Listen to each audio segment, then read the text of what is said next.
Turquía ha ocupado durante mucho tiempo una de las posiciones más importantes en el orden de seguridad occidental. Es miembro de la OTAN, tiene el segundo ejército más grande de la alianza y se encuentra en la encrucijada de continentes. Para la OTAN, esa ubicación geográfica es importante. Turquía es un baluarte clave contra Rusia, la puerta de acceso al Mar Negro y una potencia militar importante en una región donde la influencia occidental es cada vez más disputada. Pero Ankara también se está convirtiendo en uno de los socios más complicados de Occidente. Bajo el presidente Erdogan, Turquía ha seguido una política exterior más independiente, ampliando sus ambiciones regionales en Medio Oriente, desarrollando su industria de defensa y negándose a alinearse siempre con Europa o Washington. La dura retórica de Turquía hacia Israel ha generado alarma en las capitales occidentales, especialmente en un momento en que Israel sigue siendo uno de los socios más cercanos de Occidente en la región. Al mismo tiempo, el retroceso democrático dentro de Turquía ha dañado la confianza con los aliados europeos, quienes dicen que la OTAN no es solo una alianza militar, sino también una comunidad de valores democráticos compartidos. Así que la pregunta para Occidente no es solo si Turquía es difícil, la pregunta es si Turquía es demasiado importante como para perderla. ¿Y Turquía es un socio occidental indispensable o una carga? Muy bien. Ahora vamos a comenzar con nuestra ronda relámpago de 30 segundos. Recuerden, panelistas, solo tienen 30 segundos para responder a nuestra primera pregunta. Y tenemos buenas noticias. De hecho, Jonathan Schanzer está con nosotros. Jonathan, gracias por acompañarnos. Así que la primera pregunta que cada uno de ustedes va a responder es: ¿Turquía es un socio occidental indispensable o un lastre cada vez más problemático? Coronel Richelton, comience. Es un gusto estar con ustedes y estar en un panel tan distinguido. Creo que la pregunta está un poco equivocada. La pregunta no debería ser si es un socio o un lastre. Esa no es la dicotomía. La dicotomía sería entre ser un activo o un lastre. Si observas el peso estratégico en términos de la economía del G20, el segundo ejército más grande de la OTAN, y una alineación sistémica general, no una alineación perfecta, pero sí una alineación sistémica general, entonces Turquía es absolutamente un socio indispensable. Y si hablas de Europa, cuando hablas de Occidente, mira lo que están haciendo Italia, España, el Reino Unido, Ucrania, Polonia y otros. Están convergiendo con Turquía. Hay problemas con Israel y Estados Unidos necesita ejercer liderazgo para ayudar a resolver esos asuntos. Pero no hay duda de que los necesitamos en la alianza y ellos son un gran apoyo para la alianza. Muy bien, Jonathan Schanzer, ¿cuál es tu opinión? Tienes 30 segundos.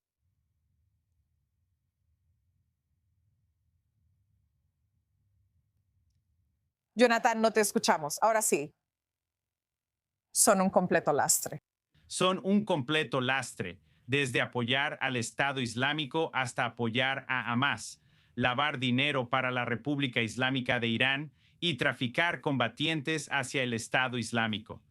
En Siria e Irak, las violaciones a los derechos humanos en casa. Caray, los excluimos del programa F-35 porque adquirieron sistemas de defensa aérea rusos.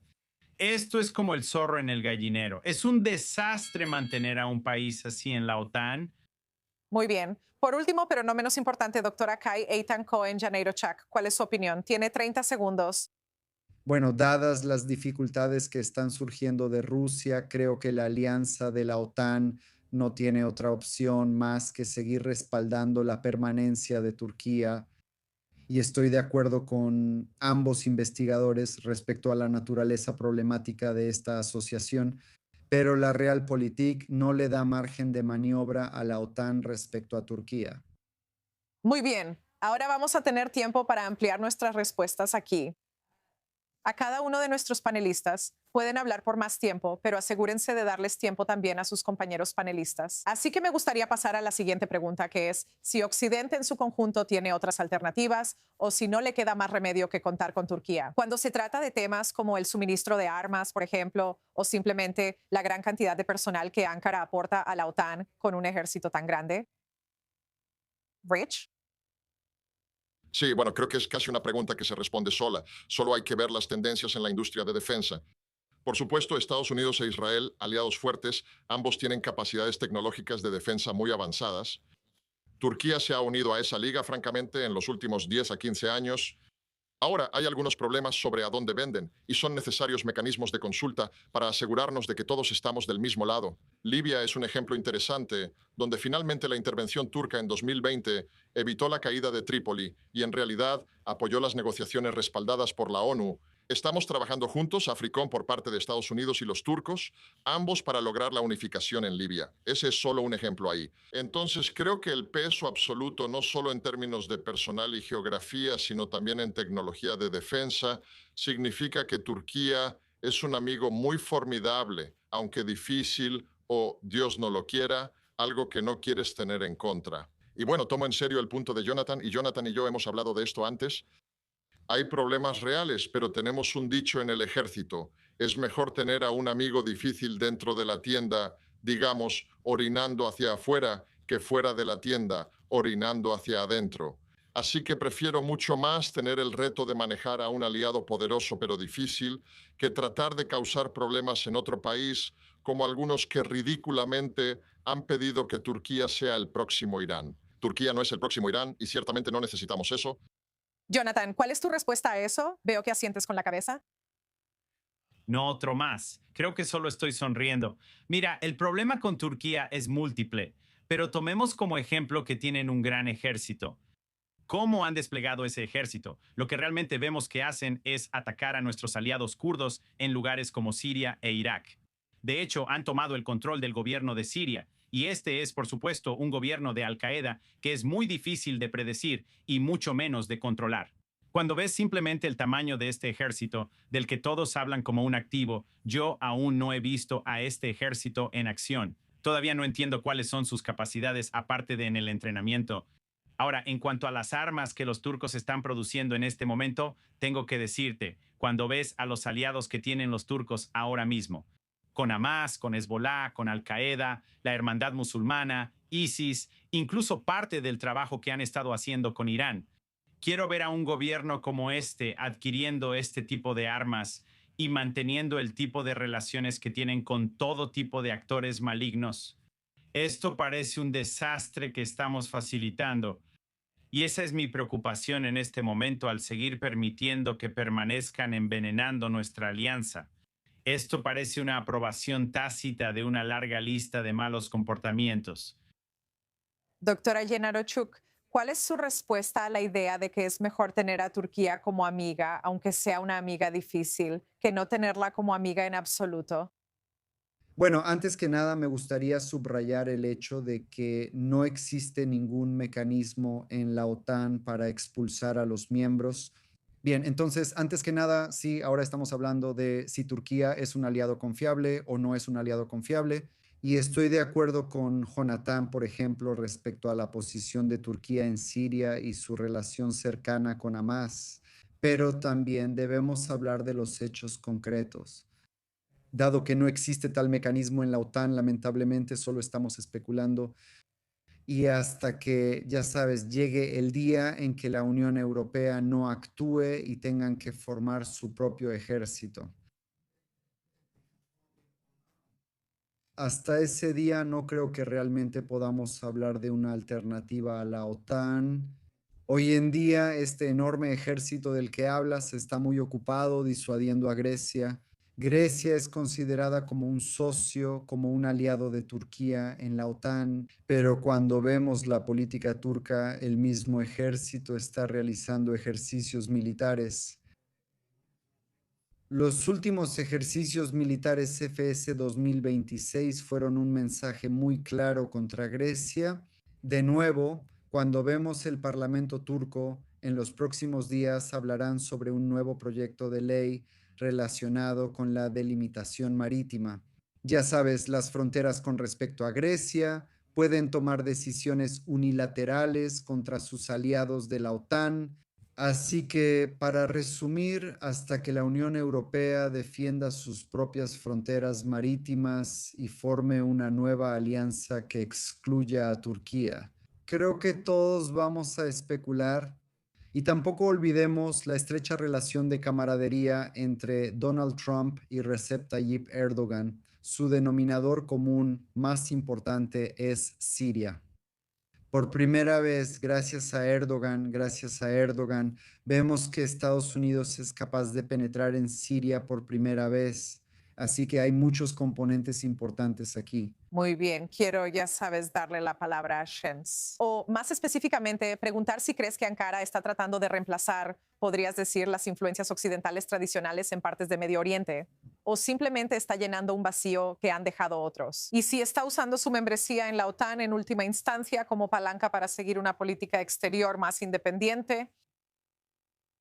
Creo que ahora mismo, ya sabes, los turcos, podrías decir, están en la alianza de la OTAN y al mismo tiempo están fuera de ella. Están jugando en ambos bandos. Y creo que esta es una parte central del problema con un régimen que es islamista por naturaleza y de hecho antioccidental en muchos aspectos en su propia naturaleza. Es capaz de moverse con bastante facilidad en ambos ambientes y creo que eso en realidad es un gran problema. Mi consejo de siempre sobre esto es realmente tener un diálogo con los turcos, lo cual no recuerdo la última vez que lo hicimos de manera seria y abierta, diciendo que tienen que elegir entre la hermandad musulmana y el islamismo y Occidente. Pero cuando ves su postura en la región, esto es lo que preocupa, ¿verdad? Quiero decir, tienen influencia y acceso en Gaza a través de Hamas. Han estado financiando y armando a Hezbollah en los últimos meses, lo cual es algo sumamente alarmante. Así que ahora tienen una enorme influencia en un Líbano muy débil. Tienen control sobre el gobierno de Siria, que de nuevo es Al-Qaeda en esencia. Siguen participando en hostilidades contra los kurdos tanto en Siria como en Irak. Tienen una gran base aérea en Qatar, que por supuesto es un patrocinador de la hermandad musulmana, Hamas, los talibanes y Al-Qaeda. Ahí hay una alianza en marcha. Los turcos tienen una enorme cantidad de despliegues militares en todo el Cuerno de África y continúan involucrándose en todo tipo de acciones imprudentes con los griegos y los chipriotas. Mencionaste eso antes, que están en desacuerdo con esos dos países, que son parte de la Unión Europea y forman parte de esta alianza más amplia que hemos tratado de estructurar. Así que cuando empiezas a ver todo esto, ideológicamente, no están alineados. Y además de eso, tienen despliegues por toda la región donde pueden tratar de imponer sus propias opiniones y sus propias preferencias para la región. Creo que nos estamos encaminando hacia una crisis y a la falta de atención. Te felicito por organizar este panel porque simplemente no se le ha prestado suficiente atención a este problema creciente. Creo que nos espera una desagradable sorpresa con los turcos. Coronel de la Reserva Rich Alton, ¿cuál es su respuesta a todo lo que Jonathan Schanzer acaba de decir? Sí, bueno, Jonathan tiene razón. Nos dirigimos a una crisis, pero creo que la crisis es entre Jonathan y los hechos. Porque cuando Jonathan habla de que Turquía va contra los kurdos en Irak, eso es ridículo. Los turcos tienen una relación tremenda con los Barzani y con la región del Kurdistán en Irak, y eso se remonta al menos a hace 10 años. Así que también, para hablar de una presencia y despliegue militar no occidental, pregúntales a los italianos, pregúntales a los españoles, pregúntales a los polacos, pregúntales a los ucranianos, pregúntales a los azerbaiyanos, que son amigos mutuos de Israel y Turquía. Luego ve a Somalia, ve a Libia, ve a Sudán, donde Turquía ha tenido presencia militar que ha permitido la diplomacia occidental y ha ayudado a estabilizar estos países. Ahora, creo que si puedo enfocar un poco la crítica de Jonathan aquí, se convierte en una crítica legítima, porque hay áreas con respecto a Hamas, por ejemplo, que creo que no están en línea con otros elementos geopolíticamente inteligentes de la política exterior turca. Y he sido crítico de eso. Creo que es un non sequitur cuando él dice, Hezbollah, no hay evidencia. He visto a Jonathan enviarme correos, mensajes directos, tienes mi dirección. No creo que eso sea cierto sobre la parte de Hezbollah porque quizá no lo sepas, pero los partidos políticos de orientación islámica sunita, sean hermanos musulmanes u otros, tienden a no ser realmente grandes admiradores de los grupos terroristas chiitas radicales. Así que creo que necesitas hacer una pequeña comprobación por tu cuenta. Pero sí, así que el punto es que hay algunos elementos problemáticos. Y de nuevo, jamás sería uno de esos. Pero si ves en general la diplomacia que ha estado ocurriendo con Irán, en Ucrania, tratando temas regionales de estabilidad, los turcos están mucho más alineados que no alineados, ciertamente con la administración de Trump en Estados Unidos. Si yo estuviera en Israel, si estuviera en Jerusalén, haciendo mis evaluaciones, se vería un poco diferente porque lo que está pasando en Siria tiene algunos aspectos competitivos entre Israel y Turquía, y eso es algo que necesita atención cuidadosa. Pero creo que están totalmente alineados en lo que respecta a Azerbaiyán. Tanto Israel como Turquía han sido grandes partidarios y aliados de Azerbaiyán. Así que Jonathan está exagerando un poco cuando se trata del grado de alineación y desalineación. Bueno, Jonathan, en realidad vi no solo a Jonathan, ya sabes, moviendo la cabeza en clara desaprobación, sino también a la doctora Janeiro Chak. Sabes, Jonathan, quiero darte la oportunidad de responder a esas acusaciones antes de que pasemos con la doctora. Mira, Bueno, creo que los hechos ahora hablan por sí mismos, ¿verdad? Este es un régimen alineado con la hermandad musulmana. Están trabajando estrechamente con los cataríes. Creo que ahora mismo están buscando llenar un vacío que está dejando la República Islámica. Y ya sabes, antes de que empecemos a hablar de cómo los islamistas sunitas no trabajan con los islamistas chiitas, mira los 20.000 millones de dólares que los turcos lavaron en nombre de la República Islámica en el punto más álgido del enfrentamiento nuclear entre 2012 y 2015. Este fue un banco importante, el segundo banco más grande y un banco estatal en Turquía. Se llama Halk Bank. Búscalo, Rich. Verás que hubo una coordinación muy estrecha entre estos dos gobiernos. De hecho, los iraníes estaban llenando los bolsillos del régimen de Erdogan. No he terminado de hablar aquí, ¿verdad? Y ahora, cuando empiezas a ver la manera en que se han desplegado por la región, esto no está en línea con el orden mundial liderado por Estados Unidos. Y si quieres hablar de Azerbaiyán como la nota positiva, adelante. Ese es un país que no tiene mucha relevancia en este momento cuando miramos al Levante y las preocupaciones generales que tenemos en relación con esta guerra de 7 frentes. Los turcos han estado llamando a la formación de un ejército panislámico para levantarse contra Israel y algunos de sus aliados en el Golfo. Este no es un buen gobierno con el que se deba trabajar. Hablando de Israel, en realidad ahora quiero pasar con la doctora. Ya sabes, revisaremos más específicamente cómo la retórica contra Israel influye en todo esto. Obviamente, Israel ha sido durante mucho tiempo un pilar clave, un aliado fundamental de Occidente en general. Y es muy, muy claro para todas nosotras que Turquía no es fan de Israel. Bueno, desde el 7 de octubre, lamentablemente, todas vimos que Turquía empezó a señalar a Israel como la principal amenaza de seguridad nacional contra Turquía. Y esto es muy lamentable porque Israel no tiene ningún tipo de aspiraciones respecto a la integridad territorial de Turquía. Pero aún así, a diario vemos que el liderazgo turco está lanzando una campaña de deslegitimación, tanto contra el primer ministro de Israel de manera intencional a nivel personal, y también vemos que lo están haciendo contra el propio Estado y otros funcionarios importantes. Así que Jonathan dijo algo muy importante y creo que eso debe ser destacado. Turquía, desafortunadamente, hoy en día está muy ocupada formando una alianza militar estratégica contra el Estado de Israel. El año pasado, en marzo, Turquía lanzó una nueva iniciativa llamada Los Vecinos de Siria. Esta iniciativa debe verse como el núcleo de una OTAN islámica sunita que está diseñada para disuadir al Estado de Israel. Al utilizar, ya sabes, a los vecinos de Siria, incluyendo a Líbano, que fue mencionado nuevamente por Jonatán, y también a Jordania. Y no nos equivoquemos en su gran plan. Egipto también está incluido en esta visión y estamos viendo algunos planes. El periódico progubernamental de Turquía, ya sabes, Yeni Shafak, si vas a ver ese periódico, hay un artículo muy conocido que apareció con ese nombre, ¿Qué pasaría si se formara un ejército musulmán contra el Estado de Israel?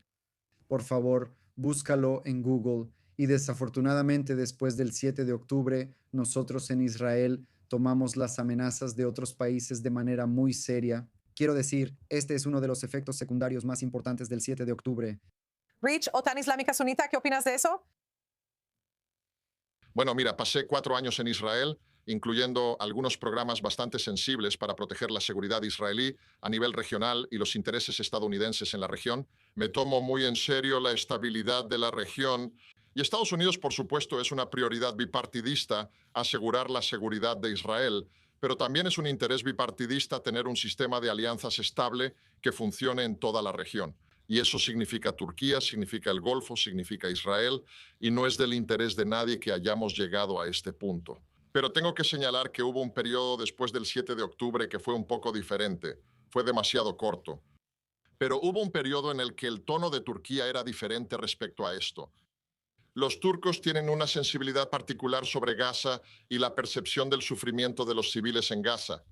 Y a medida que la guerra avanzaba en Gaza, que de nuevo yo y la mayoría de los estadounidenses apoyamos el derecho de Israel a ir tras Hamás en Gaza, pero la falta de una estrategia política efectiva en Gaza erosionó la posición de Israel. Con muchos de los países que estaban considerando unirse a los acuerdos de Abraham y con un país como Turquía, y en aproximadamente un mes cambiaron de tono. Shanser, quiero darte una oportunidad rápida de responder porque pronto vamos a un corte comercial. Sí, o sea, mira, si quieres ver el tono que ha cambiado, en realidad ha vuelto a 2010 con Hamás, 2011. Fue entonces cuando empezamos a ver a Recep Tayyip Erdogan, el dictador de Turquía, comenzar a abrazar a Hamás. Fue cuando empezó a permitir que altos líderes operaran dentro del país y usaran Estambul, básicamente, como un centro financiero para mover dinero para Hamás. Los principales líderes de Hamás, establecidos ahí, recibían un trato de honor por parte del gobierno turco. Desde ahí también se han movido armas y se han planeado complots. Muy bien, desafortunadamente vamos a tener que terminar aquí. Me gustaría agradecer muchísimo a todos nuestros panelistas. Fue una conversación muy fascinante. Esperamos tenerlos de vuelta pronto. Vamos a una breve pausa comercial. Regresamos en un momento.